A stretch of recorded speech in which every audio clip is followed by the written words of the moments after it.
அதான் நல்லதுன்னு எனக்கும் தோணுது. ஒரு தடவை உள்ள வரணும்னு நான் முடிவு பண்ணிட்டேன்னா அதுக்கப்புறம் நானே நினைச்சாலும் அதை மாத்திக்க மாட்டேன். அசியாம அப்படியே நில்லுங்க.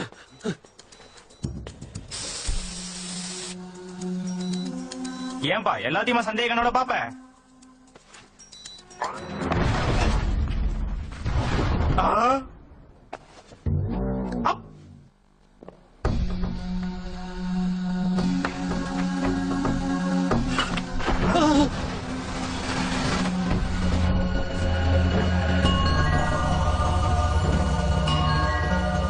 நாம தேடி வந்த பொக்கிஷம் இதுதானா? அவசரப்பட்டு யாரும் எது மேலேயே கை வச்சிடாதீங்க.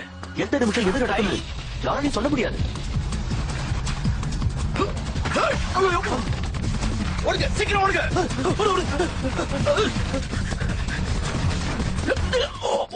மாட்டிக்கிட்டோம்.